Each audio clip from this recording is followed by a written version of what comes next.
It is Friday, October 9th, 2020, and this is an update on the Three Gorges Dam and current events in China.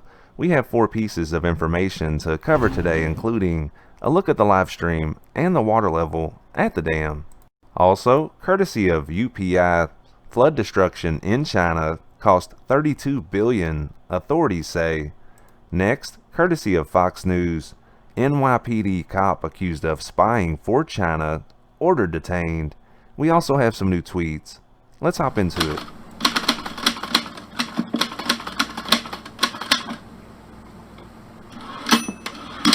And a brief caveat before today's video. While researching for these reports, I come across information from various sources. Just because I decide to include a piece of information doesn't necessarily mean that I agree with it. I like to let you decide for yourself. Moving on. First, let's check in on the live stream at the dam, and the spillway angle camera is still up and running today. Now moving on to the side angle camera, and it's still down. And now let's have a look at the water level at the dam. The current water level is 171.96 meters. The current inflow is not noted, and the current outflow is listed at 23,500 cubic meters per second. It is worth noting that these numbers are released by the CCP. And over the past 24 hours, the water level at the dam is still rising. It was 171.6 meters, and it's currently over 171.95 meters. Upstream at Kuntan, the water level has been up and down a bit. 24 hours ago, it was 176.17 meters. It currently sits at 176.23 meters. And while researching for this video last night, I came across this tweet by this gentleman named Kev. It shows alleged satellite photos of the dam from 2009 until 2020. I'll leave a link in the description so you can check it out. And this is courtesy of UPI.com. Flood destruction in China cost $32 billion, authorities say.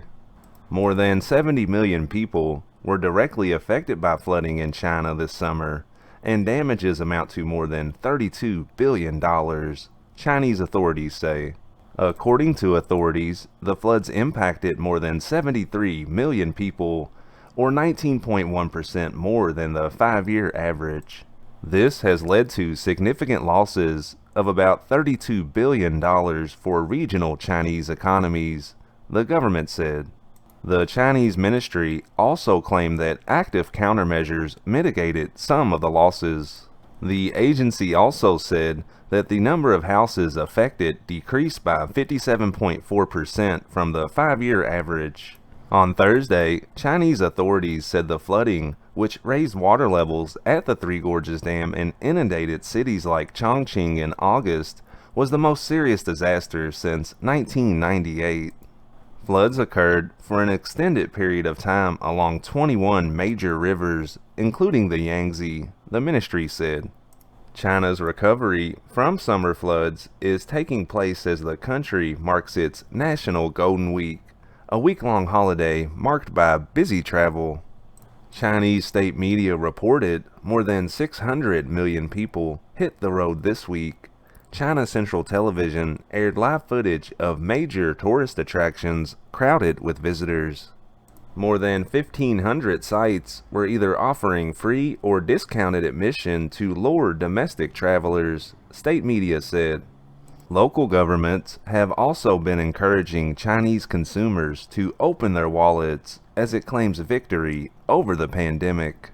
However, Beijing has yet to admit the World Health Organization in for an investigation.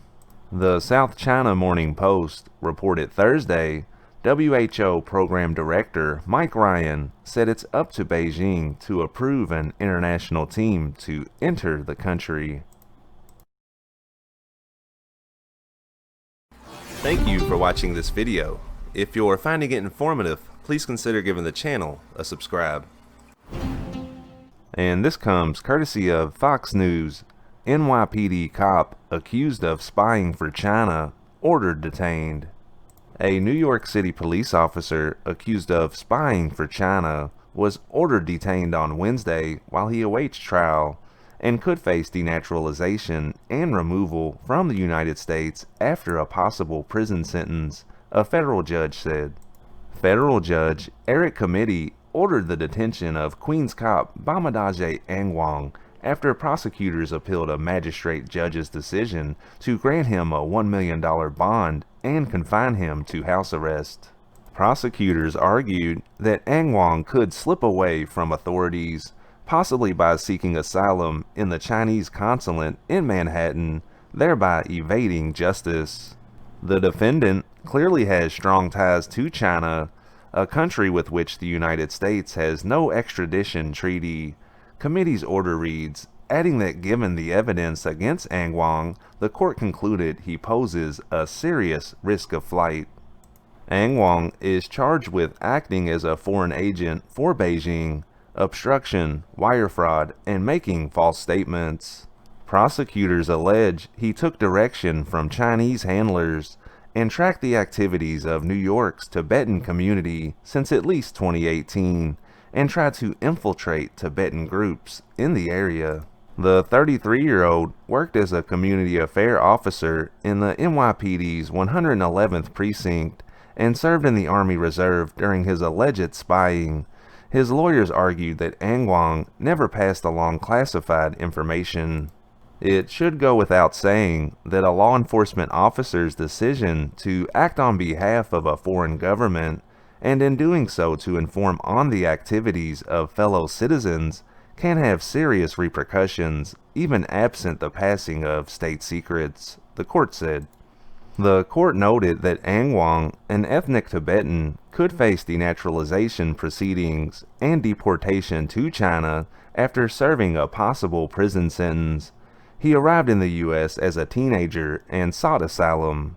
The defendant averred in his asylum application that he was afraid to return to China, but has voluntarily traveled there numerous times since, committee wrote.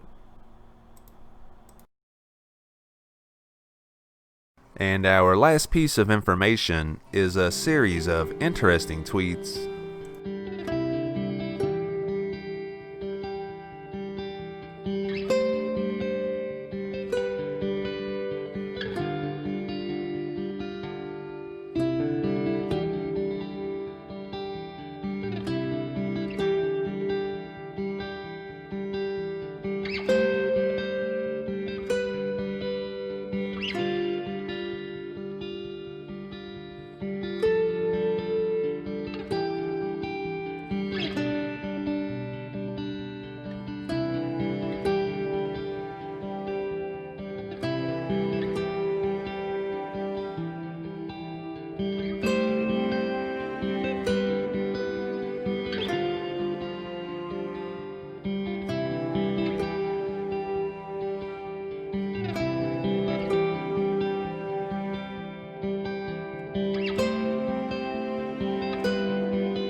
And I think that's a good place to wrap up today's video.